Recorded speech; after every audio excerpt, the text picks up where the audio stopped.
we did 70 transactions. Okay. And so in 2020, I did 30 transactions, just me, myself.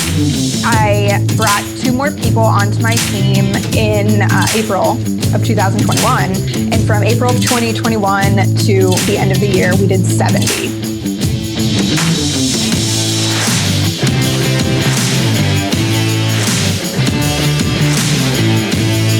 So the question is this: how do most agents find the secrets to succeed in today's competitive real estate market, especially when the top agents are keeping those secrets to themselves? That's the question, and this podcast will give you the answer. Hi, I'm Aaron Amuchastegui, and welcome to Real Estate Rockstars.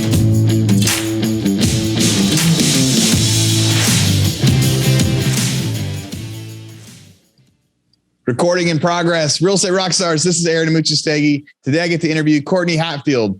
Courtney is the owner of the Home Court Group, right? The Home Court team out in Akron, Ohio. She's been listening to the podcast. We've also been messaging each other on Instagram and following along in that social media world. So I bet today we're going to talk a little bit about social media. Courtney, how's it going? Hey, it's going well. Thank you for having me. I have to tell you, I was listening to Real Estate Rockstars on my way to my real estate classes in May of 2018. And I said to myself, one day I'm going to be on the podcast, and here we are. And here we are. That gives me chills, Courtney. I get a little emotional whenever I get to hear those stories. That's why all of us like doing the podcast, right? And somebody listening right now, Courtney, is driving to their real estate class, and somebody is like thinking about the same thing. And so somebody today is going to have that same dream. And if you're listening, I can't wait to interview you in 2 or 3 years as you think about this journey. So Courtney, back, you were just saying like 2018 is when you were taking this. Is that when you got your license? That is. I got my license July 3rd of 2018, day before 4th of July. And so I had a lot to celebrate because I passed it on my first try, which I was really proud to do. It's not so easy here in Ohio. Yeah. And I got started right away. My family, my in-laws actually owned a brokerage at that point, and I just dove right in with them. I am no longer with my in-laws brokerage, only reason being the broker passed away, my husband's uncle. So that's when I was kind of put up against a wall and said, you know what, I need to find somewhere that supports the values that I have and the culture that I want to build a team on. And that's how I ended up at McDowell. Wow. How long were you in real estate before all that happened and you switched teams and everything? He passed away. It was 5 months actually after I got my license. Wow. So yeah, that's pretty quick. So you're getting started, and then all of a sudden had you done any deals yet by that time? I had 3. Okay. Yep. So but I was just, going with him to showings and to open houses and really grinding every single day, learning everything I could from him. So I took a lot of knowledge away from that. And then I took kind of my entrepreneurship spirit, and I was like, well, you know what? We got to find a brokerage that supports this, launch a team, and here we are. And now you're there. How did you get your first 3 deals? Sphere. Okay. They were all my Sphere. And now I would say a lot, they all came from social media, just people from high school and my husband's friend from college, actually. They all did come from social media, and social media, though, wasn't as big even in 2018 as it is now. People didn't use it for business, but I had always promoted myself on there. So 2018, less people are using social media. And was it as simple as just telling people, hey, I'm an agent now? Yeah, actually, I also went through every single person on my friends list, and I messaged them, every single person. What did that message say? I said, hey, I'm not sure if you saw, but I just passed my real estate test. I'm working for my husband's brokerage and my husband's family's brokerage, and I would love to help out if you need anything. I added my phone number, added a picture of me. I was holding my little certificate for passing my classes, and I sent them that. And I ended up having, those 3 people reach out over the next few months. Dude, and off to the races. Listeners listening right. That's totally free. right? That's like totally, it will not cost you anything. It'll maybe take you a day or two, depending on how many friends you're out there with. But it's like, it's combo, right? You're getting to celebrate something. Like, I think that's so brilliant. Like, here's a picture of me passing my test. Like, hey, I just celebrated this moment. I'm excited. So I want to tell you about it. And if there's anything I can help you with, like I think the picture probably helps set that apart. I've heard a lot of, I love it when people are like, no, I got my first few right away from Sphere and social media. Cause there's so many formulas and you have a very clear one there. Yeah. I definitely say that set me apart. I had, some people reach out and be like, congratulations. And I never heard from them again. And some people reached out and were like, oh my gosh, good for you. We're going to call you soon. So, and then I would obviously follow up with those people. Even to this day, I follow up from those messages. Yeah. What's real estate like in Akron right now? It's crazy. There's really nothing on the market, but we still have hordes of buyers. The inventory is so low here. And then, a house hits the market and we have multiple offers. I think it's that way everywhere right now. Yeah. What's your average price point up there? It's about 225. Okay. So 225 for the prices. How many deals did you do last year? Yeah. Last year we did 70 transactions. Okay. And so in 2020, I did 30 transactions, just me, myself. I brought 2 more people onto my team in April of 2021. And from April of 2021 to the end of the year, we did 70. Wow. And you had about 18 months of, I'd say like normal real estate, but maybe not, right? Because your first 6 months, because you had 6 months of learning and then all of a sudden you had to change everything. Yeah. And then you had 12 months, what we'll call like PC, right? Pre-COVID, pre-craziness, pre-whatever, right? Mm-hmm. And then the market shuts down. I don't think I've interviewed anybody from Akron since 2020 to get to hear. So what was it like there? Like, did the world shut down in April? Did anybody still do real estate? How did you set yourself up at that point? We were very fortunate that we were considered essential workers still. And truly, I don't think that I even slowed down a notch at all. We just masked up and went out and still looked at houses and a lot of things, getting used to doing things virtually, virtual showings. I did a ton of virtual showings. I still do. People still request virtual showings right now. And just doing title work, not in person, getting used to those changes, but really nothing slowed down. Yeah. So you couldn't be there with the buyers for part of it. So you guys got to stay strong. And so right now, are you doing most of your leads are social media? Is it mostly buyer leads? Is it mostly seller leads? So as of last year, we were 50% buyer, 50% seller. And honestly, it was 50% from a lead source and 50% Sphere and social media. Yeah. What do you think the best lead source is out there? Or if somebody's trying to get started, what ideas would you give them in that? Honestly, I really am we are part of the Market VIP program with Realtor.com. Okay. And you get text leads coming to your phone through OpCity, the OpCity app.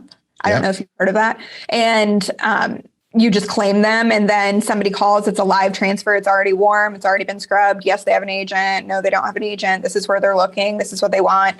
And they just connect you on the phone. That's probably my favorite. We also belong to a Zillow Flex program. Yeah.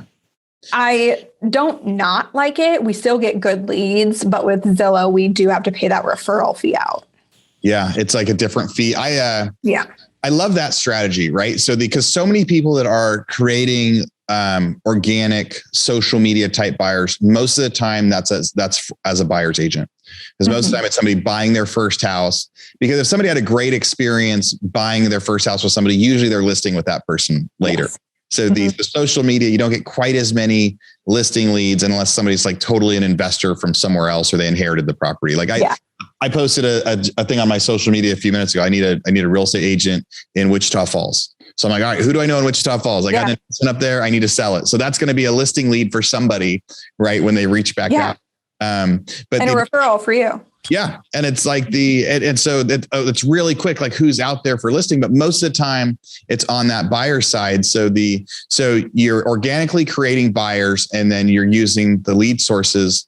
OpCity is a really cool business. I toured the OpCity office. It's right by the Austin airport, or it was. I toured it in 2017 and going through that office, and one of the guys who used to work there works for me in one of my other businesses, but I toured it when it was a startup. Realtor.com wasn't affiliated yet. And I thought it was so brilliant because they were calling these leads and they would get people and they would like qualify them and make sure they were real. But then as soon as they were real, they put them on the phone with somebody like you and they would do a commission exchange thing. Like you don't have to pay for the lead. Maybe they've changed it, but back then it was, you don't have to pay for the lead. But if you close a deal, then you have to pay a percentage of your deal as your referral fee, something like that. Yeah, I know there are a bunch of different programs out there right now. Currently, we don't have to pay a referral fee with the OpCity Realtor.com program. Oh, cool. Which is nice. We also have with our partnered lender that Realtor.com will give a percentage back at closing to a client if they use a McDowell agent, such as myself, and that lender. So there's a bunch of different programs out there, though. That's just one that we use. Yeah. Well, I love that. I love the combination of that for scale. Do you do any other sort of outbound marketing out there? Do you do mailers, letters, door, like canvassing neighborhoods, anything like that? Yeah, I am a big fan of mailers. I'm big into marketing. I love marketing. I take the social media marketing campaigns that we do and I put them into mailers. I mail them mass mailers to certain neighborhoods that we definitely really want to hit and be known in. And we have billboards up. I love door knocking. I honestly love door knocking. I know people don't like it, but how else are you going to get face to face with somebody? Yeah. Real Estate Rockstars, this is Aaron Amuchastegui for a quick commercial break. So during 2020 and 2021, the real estate market completely changed. There's so much competition in the market, so many people trying to buy and sell houses, but there's hardly any supply, hardly any product, hardly anyone willing to list their homes. It's time for every agent out there to become a hybrid agent investor, to be able to reach out directly to homeowners to try to get them to sell or list their house. We've got a new website. Go to leadpropeller.com and you can set up your own investor buyer website in just minutes. You'll set up your own URL, set up phone numbers, help go through to leads, help reach out to people that aren't listing their property currently and have them fill out a form that says, hey, I want to sell my house. And then as an agent, you can go through and make them a hybrid offer. You can tell them, hey, I think your house would sell for $220,000 on MLS, but I can either write you a $180,000 cash offer right now, or I can help you fix it up and you'll list it for $220,000 on MLS. These are buyers that are looking for quick cash offers. Tens of thousands are submitting these forms every single day and they're skipping the listing process. But so many of you guys out there are such good agents. It's a great opportunity to get that lead and help them maximize sales price for their home. So again, go to leadpropeller.com and think about signing up for your own investor site so buyers will start reaching out to you, asking you to make an offer on their home. It's really like some people are afraid of getting told like no, or afraid of because it is intimidating, right? Yeah. But once you are face to face with them, like you can see there is no better negotiation, no better conversation, like being able to read body language and see their face as you're saying things. Like you quickly know like, oh, I need to go back the other way. Yeah. And you build that relationship and you build that rapport. And that's so much easier to do when you can put a face with a name versus a phone call or a random text. Yeah. So let's talk let's just dig into those strategies for a newer agent that hasn't tried it yet. So how do you choose a zip code? Is it based on a zip code you've done a lot of business in, or is it based on price point? So when you're doing mass mailers, how do you choose that? What does that mailer say? And when you first knock on the door, what do you say? So pretty much I pick which neighborhoods I want to hit, which neighborhoods I think have the best resale. Yeah, the most alluring neighborhoods that people want to be in. So just great neighborhoods you drive by, these are great houses. Yep. Everybody loves them. I want to do deals here. And I know that I'm not the only agent hitting them up, but I am the only agent that's going to be sending out. No, I take that back. Not the only agent sending out postcards, but I am the only agent that's going to be sending out authentic postcards. Not just like, oh, I just sold this and here's a picture of my face. But look, this is what I'm going to do for you. And it's a picture of me in, I'll have to show you. There's a picture of me in a phone and it looks like I'm texting the person. Just different, more creative marketing than the things you see the average agent do. So I send out mailers every few weeks. They get hit with a mailer. We door knock. We go to the houses. We knock on the door. If somebody answers, we just say, hey, we have a client looking in this neighborhood. Do you yourself, or do you know anybody in this neighborhood that's interested in selling? More often than not, I have that person tell me, oh, well, Bob down the street is interested in selling. He was just talking to me about it. And I go and I meet up with Bob. Yeah. So you're like, so then when you you knock on that one extra loud. You're like, I'm going to make sure that that I give Bob time to come. Yeah. I am. And if nobody answers, then I leave a mailer hanging, a door hanger on their door. And I'm just like, hey, if you know anybody, I was here, I have buyers. And that's not a lie. There's buyers everywhere. We just don't have the seller. Right. You're like, I have a buyer for your house. And they're like, who? Just like, it's like, no, I have a lot of them. Right. Like, exactly. Like, let me see let me see what you got in there. And I'm sure that I can match it up. Yeah.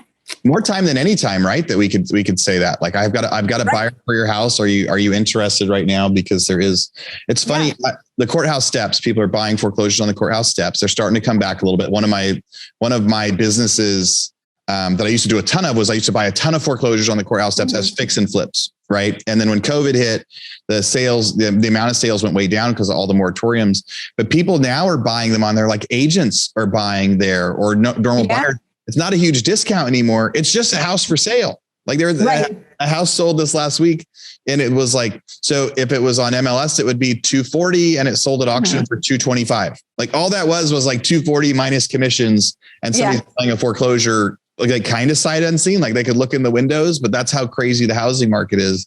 It's so crazy. I have an example. I know that, here's an example of a postcard that we did, and it just says, howdy neighbor. And it's a picture of me. And it says, looking for an agent that knows your neighborhood. I live here too. But it's not it's not my headshot. It's just me. Yeah. It's a picture. That's a picture of hanging out. Yeah. And I had 2 people call me on that. I sent that in my own neighborhood and I had 2 people call.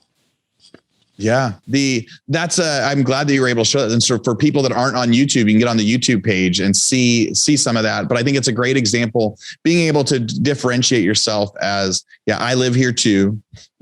Or, there's also, everybody has a niche. Everybody has something that they're good at. And so you can find that and tailor your postcard to be that, looking for, some people are concerned about being new young agents, right? But you could tailor that to be like looking for someone that's like excited about doing more business in the neighborhood. Like there's all sorts of things or the experiences. So you do that combination. So you're actually sending out the mailers, you're door knocking in neighborhoods, plus you're doing, paid referral stuff. When you do the paid referral stuff, is it the same neighborhoods or do you do more broad stretches of it? Pretty much the same neighborhoods. It varies, honestly. It varies. It depends what marketing campaign we're going with. I really do love marketing and I love being different. I notice a lot of agents just do what other agents are doing. And you need to be yourself. You need to be authentically yourself and market you. People want to buy with a friend. They don't want to buy with, just a face. They want to buy with somebody who has a personality and can bring value to the table. Yeah. How did you become a team leader? Right? Like as you got into that process, because because you kind of spoke about when you changed brokerages, it sounded like a quick process to that. Was it a quick process and what's it like to be a leader? It was a quick process. I joined McDowell and honestly, I just found a place that I can call home. Very supportive and just give enormous opportunity. So my brokerage is located in Cleveland, which is about 40-ish miles up north from where I am. And I would make the commute every single day to go up to Cleveland. And I went to my brokers one day and I said, you know what? I could really use an office down in Akron. And I was like, it doesn't have to be, it could be a cubicle. Like, I don't care what it is. I just need anything. And they came down, they toured a bunch of different buildings and we ended up getting one, and they didn't just rent it for me, they bought it for me. So when I say that they support, they really do. And so when that happened, I was like, you know what? I can have a team here. I've always had that entrepreneurial mindset. I work better with people, not for people.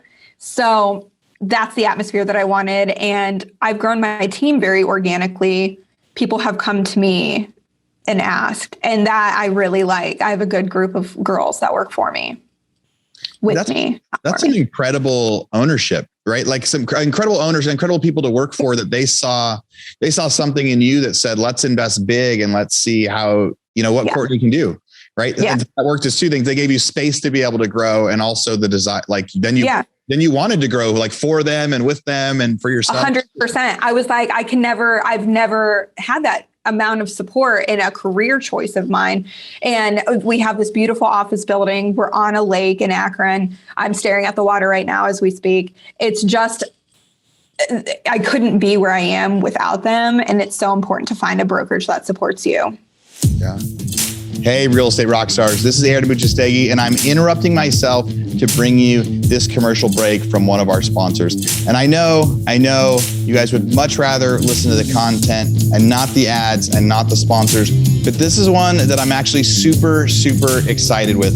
So many of the realtors that we interview on the show, they talk about how much systems are important and how much follow-up is important. And I'm really, really excited about our new sponsor. There's somebody I've been looking at for a long time. And when they reached out to me, I said, yes, we have to be able to do this deal. So that sponsor is Follow Up Boss. On an interview last week with agent Mark McGuire, I asked him what his favorite software and what his favorite system was. And he said it was Follow Up Boss. And then he went on for another 3 or 4 minutes to talk about why Follow Up Boss was the best CRM he uses. So there's a lot of superstars out there that use Follow Up Boss. Some of the stats they gave me: Robert Slack, 1.5 billion team in Florida, #1 in the US. He uses Follow Up Boss to get a 400% ROI on his massive paid lead spend.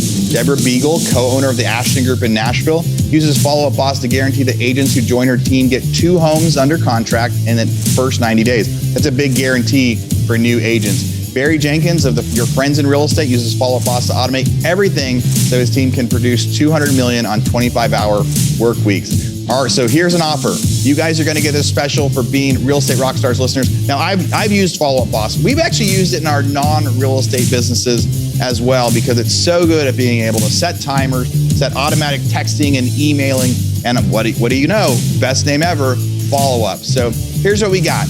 For Real Estate Rockstars listeners, you get a 30-day free trial. That's normally 14 days. So in order to get this, you go followupboss.com/rockstars. So again, followupboss.com, just like it sounds, /rockstars. Go there, get your 30-day free trial, and check it out. Especially if you aren't using any systems or any CRMs yet, this will be a great one for you to start with. All right, everybody, thanks again. Now back to our show. What's one thing you wish you would have known when you first became an agent that you know now? Probably that the support matters. Yeah. I had support. I was with my in-laws brokerage, but I didn't know what I didn't know. You know what I mean? Yeah. Right. I didn't know that there was this other brokerage out there that would buy a building for me and set me up for success and, help me train my agents and how to have a healthy, happy team. And that really matters. It's kind of like, I've heard this a lot lately. It's been sticking with me a lot lately of like, it's a saying like good is the opposite of great, or like keeps people from being great. Like good enough. Like, yeah. I had a good broker. Right? Yeah. You never had to know what a great broker was, or never had the opportunity to figure out what a great broker. If it's good enough. There's teams that are like, oh, we're doing good enough. If it's not broke, don't fix it. Like we're making just enough profits to not, like, it's okay if we only get 75% of our goals hit. Like we're doing pretty good, and like pretty good and good like stops people from becoming great. Yeah. I love that. That's 100% true. Without the resources that they have provided to me, I couldn't have had as fast track success. I think I could have gotten there for sure. I have the mindset I would have gotten there. It just happened faster because of them. Yeah. So one of the things that we ask a lot of our people that we interview is, can they submit something to like our toolbox? So if people go to hibandigital.com, they can go sign up for the There's a link at the top that says toolbox. You sign for the toolbox, and everybody that we interview kind of provides something, put something in there. What do you have for that? So I submitted my social media guide. It's called Let's Get Social. And you want me to talk about it for a minute? Yeah. Tell us about tell us what are people going to see when they go get that? Yeah. So for me, my whole thing is people, like I said, they want to buy with a friend, and your brand, your face is your brand. So you need to get that out there. You need to get your quirks out there. If you are an agent that loves real estate and loves cats, okay, that's fantastic. Take a picture of your cat with your listing sign. Do something that sets you apart and people can relate to. So you are your brand. Social media is your handshake from us to our clients. Yeah. And it's free. It doesn't make any sense to me why there are still agents now that don't use social media or aren't consistent on it. Because the return is great. Sure, you're going to be posting and posting and posting. You're not going to get water the same day you dig the well, but it will eventually turn. Yeah. So one thing that I would absolutely recommend, and you'll see it in this, is that on your social media page, when I look at your page, do I know what you do? Yeah. There are tons of social media pages. I can pull up a Facebook page and it's a picture of a cat as a profile picture and a sunset. And there's nothing on there. I have no idea that you're a realtor. I have no clue. It needs to be in your name, in your handle, in your bio, in your cover photo. You are the only person that is going to market yourself. Yeah. So you might as well. And it's free. Yeah. And it's free. Yeah. Another thing that I definitely recommend when you're getting started or you want to ramp up your social media is choose 3 to 5 things that you relate to and post those consistently. So it doesn't have to just be real estate. If you look at my page, I have real estate. I have pictures of my face. I have pictures of my kids. I have quotes. And then I have, hold on, I'm forgetting one. Oh, beverages. I like to take a picture of if I'm out at a new brewery in Akron, I'll take a picture of a beer and I'll post it. So I rotate those 3 to 5 categories all the time. And you can see that when you look at my page, but it's consistent. Yeah. A consistent and a simple process, it's just like your simple process at the beginning of sending a simple message out that says hey, celebrate with me. Yeah. I just got licensed. It's literally that easy. You're not going to get anything you don't ask for. So you just need to ask for it. And the magic really is in the consistency. When you keep pouring yourself, it seems, people get so discouraged. They're like, well, I only have 100 followers. Well, that's 100 people that saw that you just sold this house. That's 100 more people than if you didn't post that you sold the house. Yeah. And another thing I'll tell you is I don't care. I tell the girls on my team this. One of them closed a house. It was $650,000. It was a historic home in Akron. It was beautiful. I told her, post it, post it, post it. I don't care if you sold it last month. I don't care if you sold it last week. You still sold the house. So even though you sold it last year, you can post it next weekend and post a different part of it. Post the bathroom. If the bathroom looked great, you still sold the house.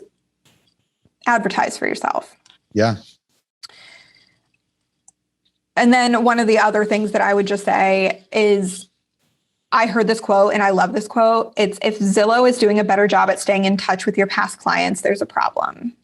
And it's so easy to do on social media. You can friend request every single client, acknowledge their life events, their birthdays, their anniversaries, their home anniversaries. A client of mine from last year just had a baby last week. And I texted her and I was like, oh my gosh, congratulations. Can I send you dinner? She wanted Jimmy John's. I sent them Jimmy John's. And it was just a little thing saying, holy crap, you bought a house last year. You had a baby this year. Congrats. Have a sandwich. She's going to remember me. Yeah.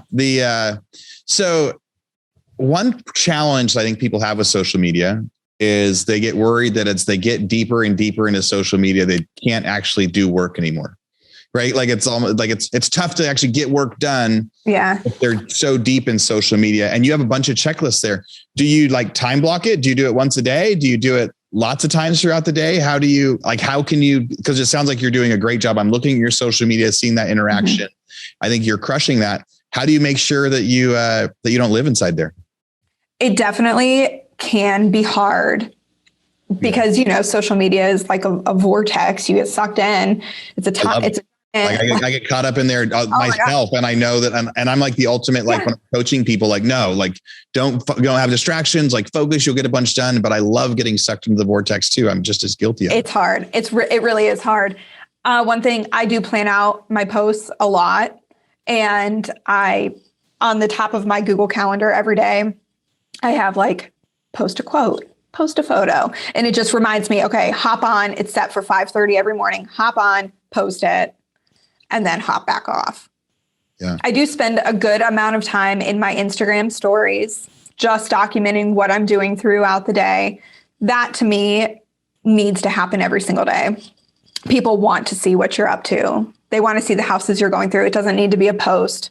It doesn't need to be the pressure to be the perfect post, but just if you go out to eat somewhere, tag the location. Let people know you're a market expert in your neighborhood. You just had an amazing bowl of soup over here.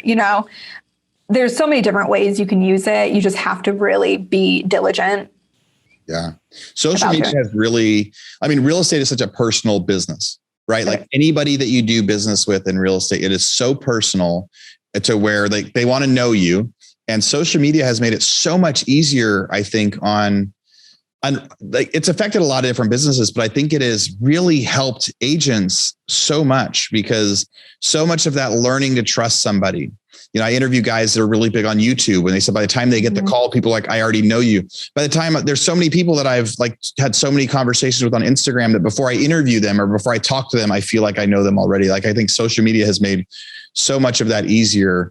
And and as long as people have the energy to try it, right? Or the 100%. And you don't have to be big on every platform.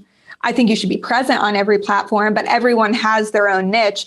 I personally am much more interactive and popular, for lack of better words, on Facebook. I get the majority of my stuff comes from Facebook versus Instagram, but I'm still consistent on Instagram. Yeah. Go ahead. Oh, sorry, I didn't mean to interrupt you. I will say this too. I have noticed if you get on Instagram now, it's much more, instead of, it used to be a photo app, it's much more of a video app now. So if you're not making reels or even TikToks and taking them from TikTok and putting them on Instagram, you should try it. It's awkward. It's awkward at first, but it's definitely, when you scroll, you'll notice it's mostly videos. That's what everyone's doing. Yeah. That is a big change that we've seen over the last year, or the search inside the search feature in there too. If you're going to like look up an agent's name, it has a whole bunch of, before you even hit anything, there's like a whole bunch of popular reels, and it's 90% videos that are in there. It's a great point that it's actually really been changing. Do you use the CRM to keep track of people? We do. We use Follow Up Boss. Yeah. Follow Up Boss is one of they're our CRM sponsor for this podcast, actually. Oh, nice. Yeah. So they've had a big year partnering with us, and more often than not, that's the answer that I'm hearing is Follow Up Boss. Have you found a good one to interact with your social media people yet? Or is that still just like yourself to text people back and forth? It's still on me. I will say we used Sync and we switched from Sync to Follow Up Boss. I do like Follow Up Boss better just because you can text from the app and things like that. It's just a little more convenient for me. When it comes to the people on social media though, I still think it's that they need that authentic communication. Yeah. Need the quick reminder. There's no quick, easy way to do it. And the social media is so worried about security, right? Like I could see why that's going to stop so many apps from being able to integrate properly. Because if we ever try to have, somebody be able to help with posts or anything like that, it's always like, we're shut down your account again. You've had 2 logins. No. Same place. Yeah.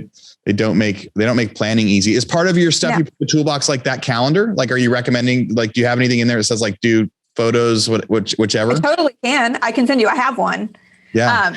I would love it. If you have a calendar, like what you use in your Google that you could share with listeners, I think that so many people lately, I definitely believe in social as just a huge thing. And I think it still gets intimidating for people to get started, but so many people can go like, yes, consistency is key. You got to do something every day for the next 60 days.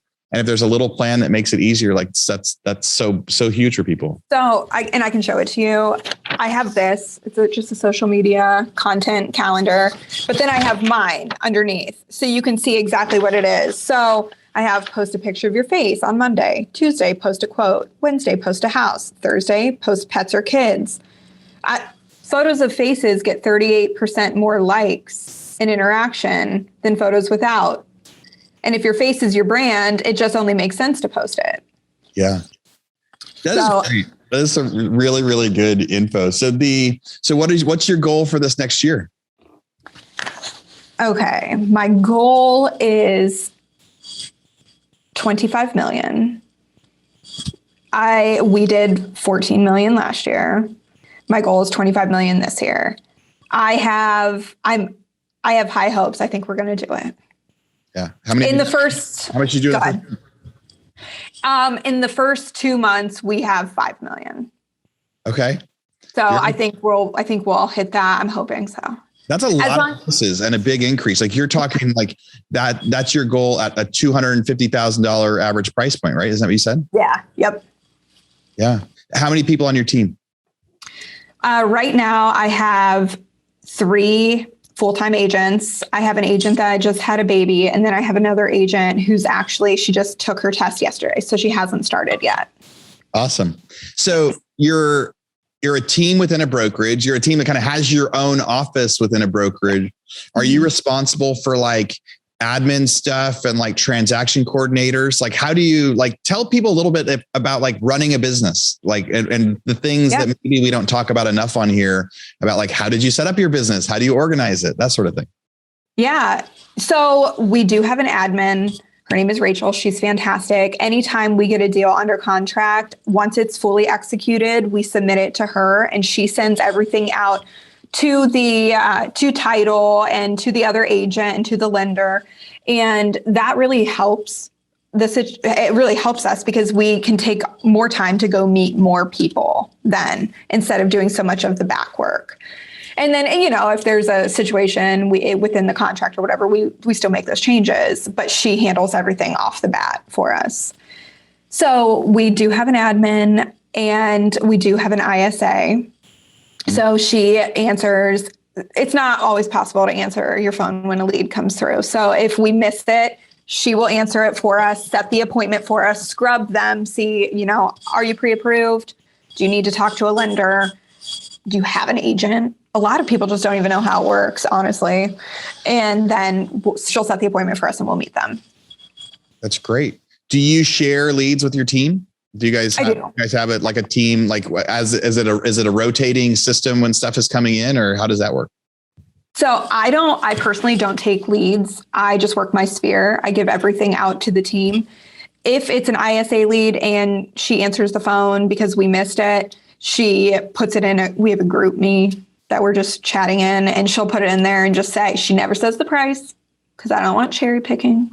She says the area and the day. Can somebody show, Akron at 10 o'clock on Saturday? And then whoever claims it, first to claim it gets it. That's a brilliant little caveat there, right? The no price, like who wants to who can do a showing this weekend? Because I'll tell you, I had a lead that came in, it was $65,000. Sure, I would much rather have a $300,000 lead. Who wouldn't? But I still worked that client and I've gotten 4 referrals for over $1 million total from that one person. So because I took the time and I worked it, I don't care, a lead is a lead. A client's a client.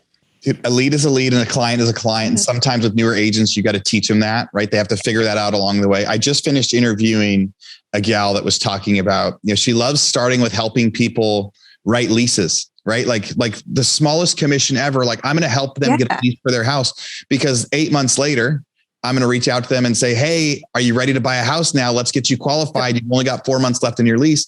And then 4 or 5 years later, that's going to become a listing. When she actually, so it's like she writes a lease for them, buys a house. When she buys the house, she hands them a listing presentation and says, save this. In a few years, when you're ready to sell, we're going to review it. And kind of gets it in their mind. And I remembered years ago, we had We'd represented both sides of a deal. It was a house that we were an investor on, and the people sold it a few years later with a different agent. And I said, why did you? I was kind of surprised. It was like, I'm surprised you sold that. I'm surprised you didn't reach out to us. And they go, oh, we didn't know that you actually listed houses for other people. We thought you only did it for your investment stuff. And I was like, oh, sometimes it's just as simple as telling somebody when they buy the house, like when they rent the house, cool, let me help you with this. And maybe later I'll help you buy one. Oh, let me help you buy this one. And maybe later I'll help you sell this one when you want to move up. Yeah. That's crazy. That's a great idea. It's little niches like that, though, that she's going to build her whole business from. Yeah. So being willing to take any deal, any customer, and those clients become your friends and they refer you to so many people and it gets your name out there because you're going to give the same customer service no matter what the price point. Yeah. Real estate is a long game. And if you treat everybody like it is a long game and today this is who they are, but someday this is who they are or who their friendships are. I just hate seeing, when I was, years ago, I was like super young out of college. I was a home builder and I would go tour these home building communities. At that time, it was like, you go walk through model homes and we would come in as young people and there were some people who wouldn't even get out of their chair. They would look at my wife and I and go, oh, these kids are too young. They're not going to ever buy a house. And they don't even get out of their chair. They're like, go ahead, walk through. I don't even want your contact information. I don't even need your name or number, like no interaction. And then later you get somebody that's like so exciting and wants to get the content. So we're like, okay, so he's the one that we're going to, we want to work with as we're doing this stuff. And it's so funny when you think about that. I'm amazed how many professionals in the real estate business will say, I'm too good for that lead. I'm too good for that. I'm too good for that. Too small of a house, too big of a house, whatever. Like, no, I'm not going to waste my time on that one. Yeah. It really blows my mind. You can't, a client is a client. Yeah. I don't care about the price. So the ISA does not put the price in there. She just puts the location, she puts the time and date, and then whoever claims it gets it. And they work that lead. They do have the leads coming straight to their phones though. So it's not like I have to answer them and pass them out. They go straight to their cell phones. Sounds like you're building a really awesome team there. So you're still in production, but any of the lead generating stuff you're given to them, you're rotating through the system. And as you get to keep growing, and I guess that's how you hit those crazy numbers, right? Like you can't, as an individual agent at $250,000 an average price point, you're not going to hit those numbers by yourself. No, right? You're going to hit it as a team. And if you help build that team up and they get excited to grow. Exactly. And I never wanted, in my whole thought of making a team, I never wanted it to be about me at all. I wanted it to be about showing these people, look, this is what you can get from having a career. I was a stay-at-home mom before I decided to do real estate. So I'm completely understanding we all have kids. If you need to bring your kid to the meeting, bring your kid to the meeting. I'll hold a baby. I don't have any problem with that. I'm just really down to earth about it, but I still have expectations. I expect them to sell a certain amount. I expect them, to follow a certain protocol because we have a reputation to uphold. Yeah. This has been so much value in this interview. I think there were so many things we went through that are literally a how-to where you're like, if you do this, this will happen. If you do this, this will happen. We got to talk about easy social media outreach. We got to talk about the customized postcard, the door knocking conversations, so much fun stuff. Any last things you want to make sure that people hear? Any following thoughts or just, and how should people get a hold of you? So you can find me on social media, Facebook, Courtney Hatfield, Instagram, CourtneyHatfield.realtor. I'm on TikTok. I do have a steady following on TikTok. I have a good time there. So you can find me anywhere and also email me at CourtneyHatfield@mcdhomes.com and let's make some friends and referrals. Yeah. Awesome, Courtney. I'm sure people will reach out. Thank you so much for coming on, especially as a listener. That my favorite part of the interview said when you were driving to take your test, you were listening to the podcast and saying, someday I'm going to be on there. And today you helped so many listeners, add to what they're doing. And so many people that are thinking about getting their license or on their way to getting their license to show that in just a few years, you can be building this huge team with a lot of success and you can definitely be an expert in your field. So thank 100%. You again so much for coming on. Thank you. It's been fun. All right. Real Estate Rockstars. Thanks for listening. All right, Real Estate Rockstars. This is Aaron Muchastegui jumping in again to thank you for listening to the show. Hopefully you guys loved listening to that one. And I want to make sure that you know about all of the extra resources that we have. And also, we need your help. They say podcasts are free. You get to listen to podcasts for free. But what is the cost of that podcast? I would say if I could beg you to pay anything for that podcast, I would say the cost of the podcast is going and giving a review. So whether you download it on Google or Apple or YouTube or anywhere else, please go give us a review. Say what you liked, what you didn't like. It helps us get better guests. The more reviews, the higher we get in the rankings. Right now, we are the biggest podcast out there for real estate agents, and we want to keep that spot because we know there's lots of podcasts out there. So go give us a review. Also, be sure to go to hibandigital.com. If you liked any of the resources that those real estate agents talked about, we've got a huge video vault of those resources for free. Every penny that comes on the podcast that we interview, they give us something that helps them get their deals or helps them work with their clients. And we put that in the toolbox in our vault for you. So go to hibandigital.com and you can get it. If you're looking for real estate education, go to rebusuniversity.com. We have all sorts of courses in there to help agents succeed in real estate, how to get the listing, how to negotiate deals, how to become an investor, all sorts of different stuff, rebusuniversity.com. And if you want to chat with me, go find me on Instagram. And if you come find me on Instagram, you can send me messages. Tell me what you want to hear. Tell me what you liked, what you didn't like. We try to put a bunch of content out there too. You can find me in 2 different places. It's at rerockstars.com for our Real Estate Rockstars page, or at aaronamuchastegui.com for my personal Instagram page, where I can chat with you about all sorts of different things. Thanks for listening. We'll see you again soon.